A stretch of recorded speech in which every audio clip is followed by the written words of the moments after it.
Welcome to the Escape the System channel. I'm Joe Barnes, author of the books The Rebel Code and Escape the System. And in today's video, I'm going to be reacting and reviewing the recent biopic, Michael. So I have done a series of videos reacting to various different Michael Jackson documentaries, namely Leaving Neverland and the counter to that, Square One.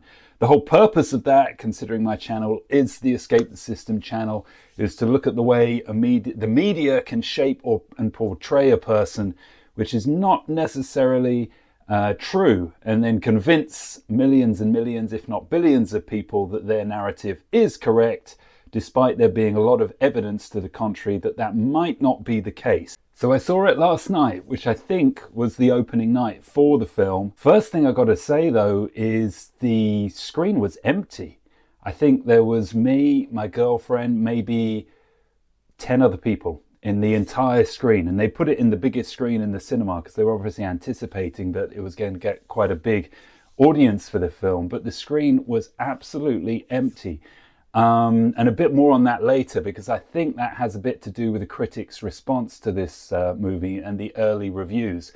My expectations going into the film were initially very high because I'd seen the trailers and got really excited about it. I thought it looked like it was a very meticulous portrayal of Michael Jackson's life. All the tiny details were correct, and Jaafar playing Michael seemed to be convincing. So I thought this is going to be quite exciting. However, having heard the reviews, I was starting to think, maybe it's not going to be so good. I didn't mind that they were focusing on a certain period in his life up until around the mid-80s or the very start of the Bad tour. That was okay with me. I understand that you can't cover his entire life in one film. Then I had no problem with it not dealing with the controversial stuff later in his life. But the thing I kept hearing from other people's reviews, that there was a lack of depth to the film. And this, I thought, would bother me. However, I was pleasantly surprised. There was some depth to the film, which I'll go into and explain. But first of all, let's get the basics out of the way. Jaafar Jackson as Michael Jackson is excellent. I was really impressed with his acting, actually. You could say there are two parts to his performance. There's the acting, there's the dancing. The dancing was really good. One or two of his steps or his overall smoothness was not quite Michael Jackson, but then who was going to be as good as that, really? One or two of his dance moves felt a bit rushed, but I think I'm being picky because overall he did an excellent job in that regard. But I actually was more impressed with his acting. I thought he captured Michael Jackson, and the makeup team did an excellent job. Anyway, he captured Michael's mannerisms. I thought his speaking voice he captured brilliantly, and he just seemed to capture the aura of Michael. So that was fantastic. The music was great. All the performances in the film were good. And then it brings us on to the final subject, which is the question of depth. You know, was it just a surface gloss through his life?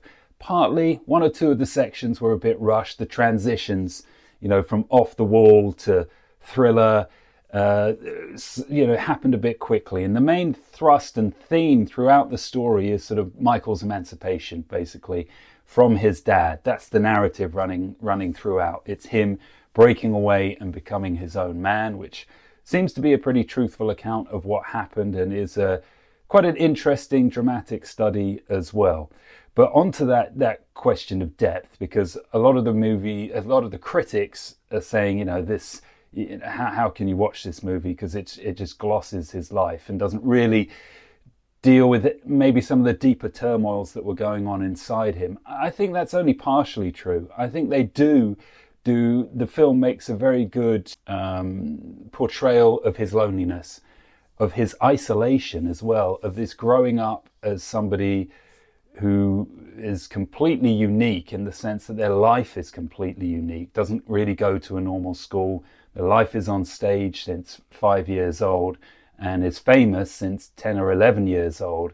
Of course, your life's going to be very different if that happens. And I think they do a very good job of conveying that. And I actually watched the film with my girlfriend, and her opinion going into the movie was, if you asked her, she'd probably say that Michael Jackson was guilty of all the allegations against him, I think she would say that she probably, on balance, believed them.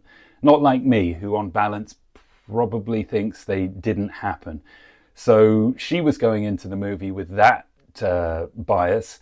And it was funny, she was really touched by the film and him. She felt sympathy for him, she liked him.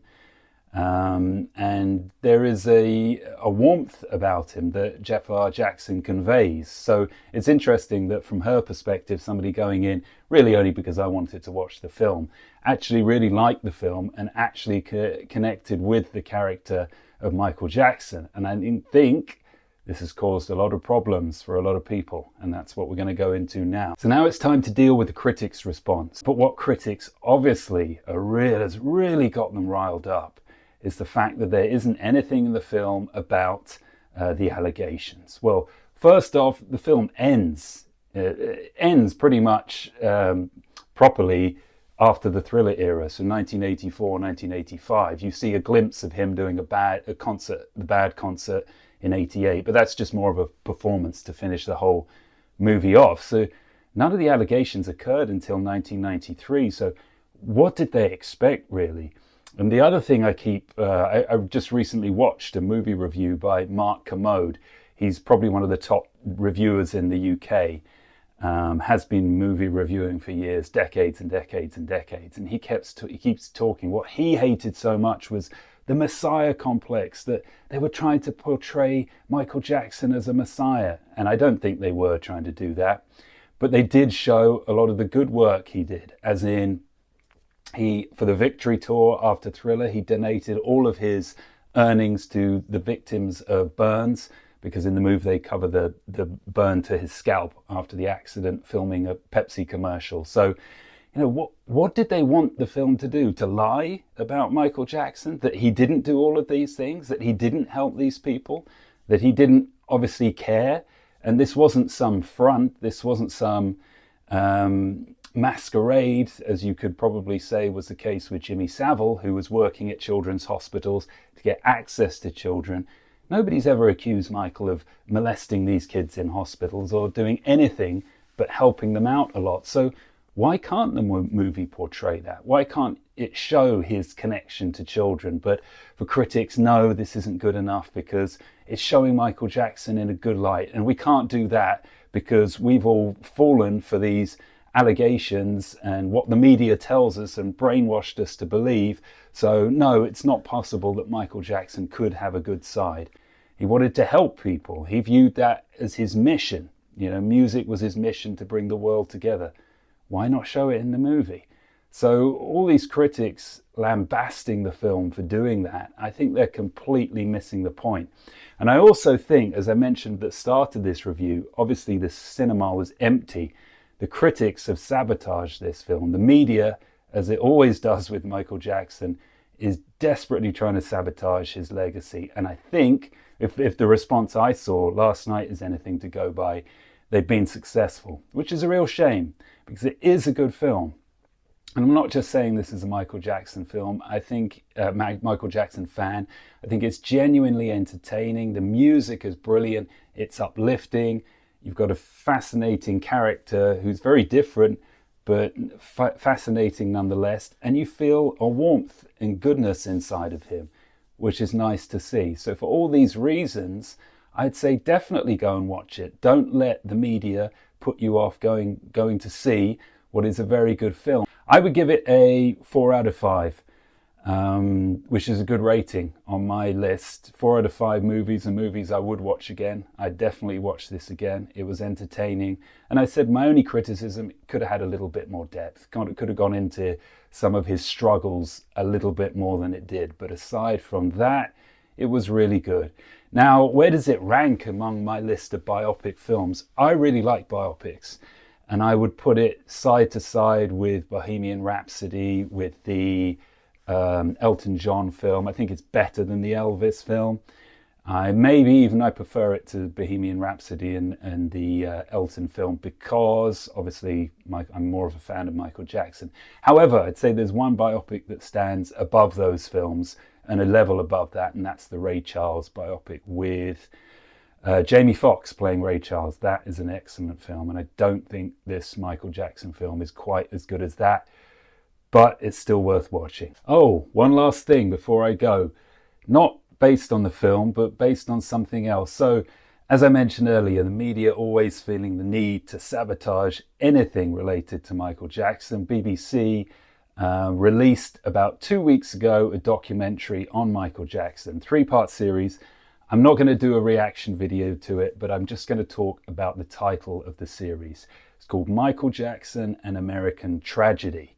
So very interesting. Clearly no bias in that. Clearly a very balanced take on his life. And this goes back to the film, how all the critics are saying this is biased.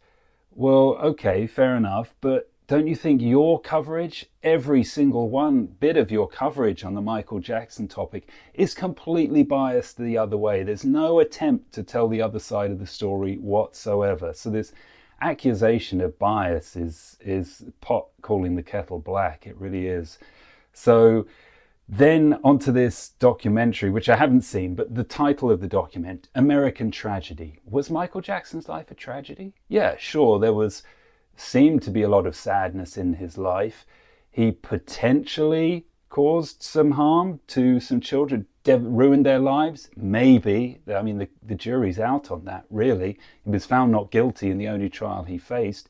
Perhaps that's all a load of allegations and an attempt to shake him down for money. So really, we don't know the truth of that. Michael Jackson did so much good in the world with his music, uplifted millions and billions of people, with his charitable work, with the way he worked so hard to put himself in that position.